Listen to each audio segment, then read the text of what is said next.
আজি কুমলীয়া কচুপাতৰ ৰেচিপি লৈ আপোনালোকৰ মাজলৈ আহিছোঁ। এই কুমলীয়া কচুপাতৰ ৰেচিপিৰ সোৱাদ গৰম ভাতৰ লগত অসাধাৰণ।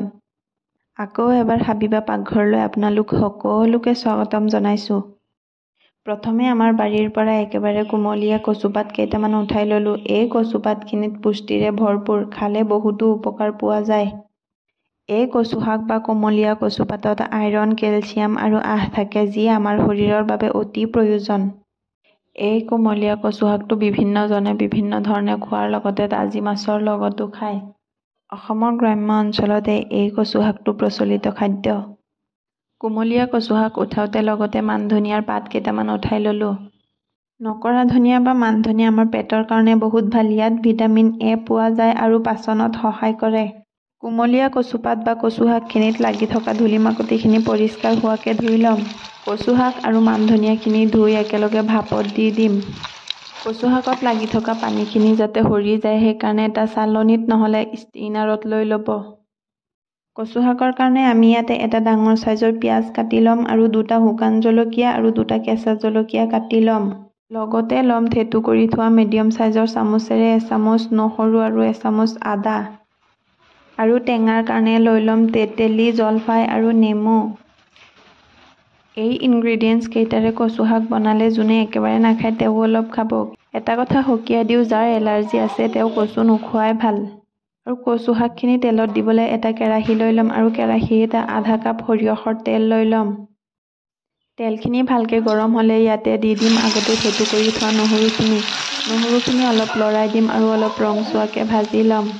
নহৰুখিনিত কালাৰ অহাৰ পিছত ইয়াতে দি দিম থেতু কৰি থোৱা আদাখিনি। আদা আৰু নহৰুখিনি অকণমান ভাজি ইয়াতে দি দিম শুকান জলকীয়া। এতিয়া এইখিনি অলপ লৰাই ইয়াতে দি দিম কাটি থোৱা কেঁচা জলকীয়া।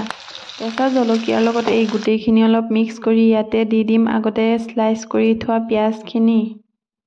গোটেই ইনগ্ৰেডিয়েণ্টছখিনি একেলগে মিক্স কৰি এটা ঢাকনি লগাই দিম আৰু গেছটো ল' মিডিয়ামত ৰাখি 5 মিনিট কুক হ'ব দিম। গোটেই ইনগ্ৰেডিয়েণ্টছখিনি কুক হৈ যেতিয়া অলপ অলপ তেল ওলাই আহিব, তেতিয়া আগতে ভাপত দি থোৱা কুমলীয়া কচুপাতখিনি বা কচু শাকখিনি দি দিম। গোটেই ইনগ্ৰেডিয়েণ্টছখিনিৰ লগত কচুপাতখিনি ভালকৈ মিক্স কৰি ল'ম যাতে কচু শাকত গোটেই ইনগ্ৰেডিয়েণ্টছৰ ফ্লেভাৰটো আহে। গেছৰ ফ্লেমটো ল' মিডিয়ামত ৰাখি 5 পৰা 7 মিনিট সময় গোটেই ইনগ্ৰেডিয়েণ্টছখিনি ভালকৈ মিক্স কৰি ল'ম। 5 পৰা 7 মিনিট সময় মিক্স কৰাৰ মাজে মাজে টেঙাখিনি এটা এটাকৈ দি যাম। এই কুমলীয়া কচুপাত বা কচু শাকৰ খাদ্যৰ দৃশ্যটো অতি সহজ কিন্তু সোৱাদ অপূৰ্ব। অসমৰ প্ৰায় অঞ্চলতে ই এক প্ৰচলিত খাদ্য।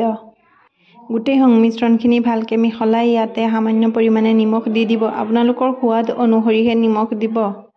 মই ভাপত দিয়া সময়ত সামান্য নিমখ দি দিছিলোঁ, সেইকাৰণে লাষ্টত নিমখটো এড কৰিলোঁ।